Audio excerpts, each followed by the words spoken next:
Today, we're going to be making a different kind of video since this patch is extended and we wanted to include something a little extra. This video is going to go over Sea of Souls, or SOS, the competitive counterpart to Nightmare Gateway. If you're watching these videos, then you're probably already at least a little familiar with the game mode. What I want to talk about today is the rewards you can earn from it, their value over time, how it scales, and if it's worth it to keep up.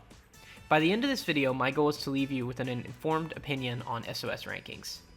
Just as a quick review, SOS is similar to Nightmare Gateway, except you can't use assists and you're ranked on an individual level. They always run for the length of the entire patch, while Nightmare Gateway resets a few times a patch, usually twice. This means if you've been playing since day one, you've had more than enough time to reach max rank 8. Unfortunately, rank 8 is extremely competitive, often requiring one well-built limited character or sometimes requiring both. As you move further up the ranks in SOS, the requirements for advancements get higher.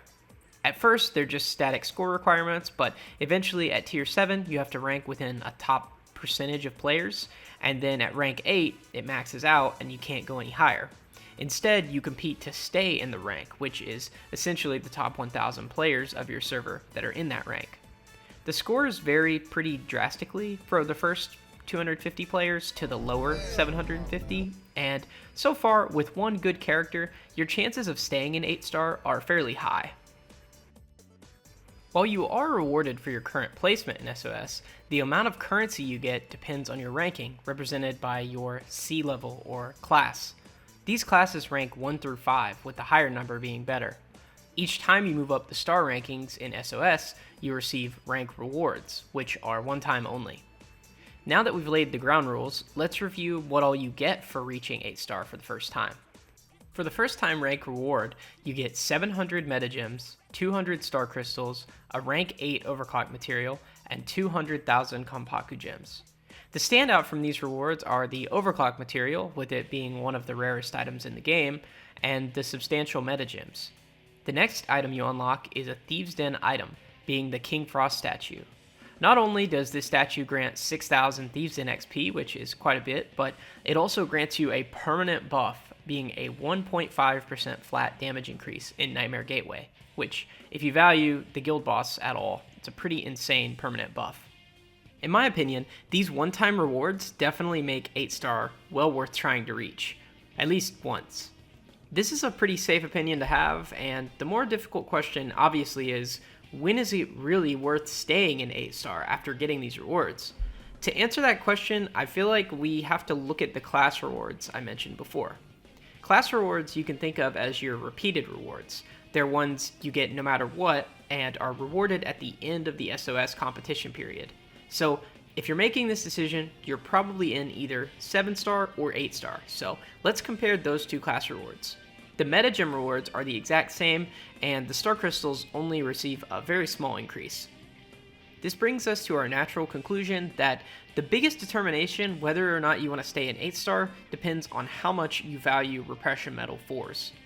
Repression Medal 4s are probably the most scarce currency in the game, tied for first with Joy Medals, which I've talked about in my earlier videos. Right now, they're used for purchasing extremely limited personas, which can only be duped out with rare overclock materials or additional purchases in the challenge reward shop. This means to completely dupe out a tier 7 persona, you need 1,200 Repression Medal 4s. From the lowest class of 7-star, this amount would take 3 entire patches to earn, since the rewards are distributed once a patch. Right now, the two big ticket items in the shop on our server are Bishamonten and Yoshitsune. Bishamonten is related to the meta of the Queen team, who has seen pretty heavy use since her release.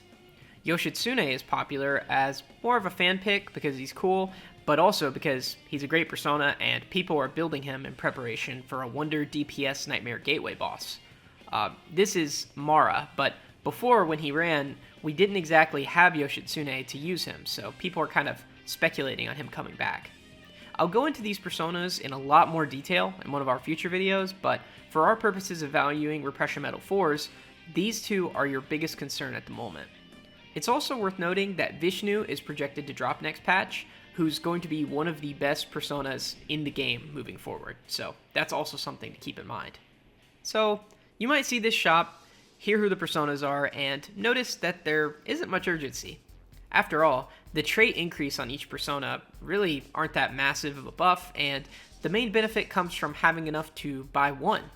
That's a fair take to have, but the main issue comes from how much the Repression Medal 4 shop evolves over time. For a glimpse into the future, let's take a look at the Taiwan server's version of this shop. As you can see on TW, there's a lot more personas, which you probably could suspect, but the more surprising thing are skill cards, which we don't have in our version of the game at all. These skill cards function more like traditional Persona game skill cards, where you can have a persona directly inherit abilities instead of the system in our game where you have to spend stamina and just pray to hope you get the skill you want. Not just this, but some of these feature skills that are skill level 5, which isn't something we've seen yet. And some are skills we can't actually inherit right now, either. You can also see that some of these are extremely expensive, some costing nearly as much as buying multiple personas in our shop now. This doesn't mean we should hoard the ones we have now, since there will likely be ways to earn more Repression Medal 4s in the future. However, I also don't think that means we shouldn't be cautious with how we spend them, since their value doesn't seem to fall off anytime soon. So, what's the verdict on SOS rank mattering? I think if you can consistently be in the middle of the pack in 8-star, and you're still enjoying the game and the competitive aspect to it, go for it. If the characters you're pulling just happen to line up with those bosses, that's a fortunate thing, and it's a nice reward for that. However, 7-star is a lot less competitive, you're more likely to place near the top of it, and in that case, the reward difference really isn't that huge when you're at that C3, C4, C5 level. Unless you have a pretty big investment into the game, you're not placing C5 in rank 8. It's 1% only, so the biggest difference you'll see in medals versus the average person in rank 7 is max about 125. That does add up over time, but for me, it's not worth feeling like you have to pull every single character. That's just my 2 cents though. All in all, as long as you're in 7-star or 8-star and you've hit 8-star at least once, you're in a great spot for earning Repression Medal 4s.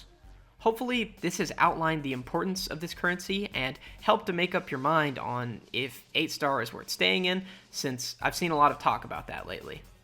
I know this video isn't nearly as long as some of our other ones, but I figured we'd make a shorter one. Like I said in the beginning, this patch is slightly longer than usual, so I didn't want you guys to wonder if we'd fallen off the map.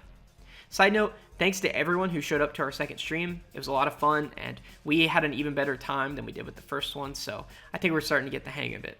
Our 1,000 sub giveaway announcement is still coming in our next video, so be sure to stay tuned for that. The lopsidedness of this patch kind of makes it a little awkward, but we're getting around to it.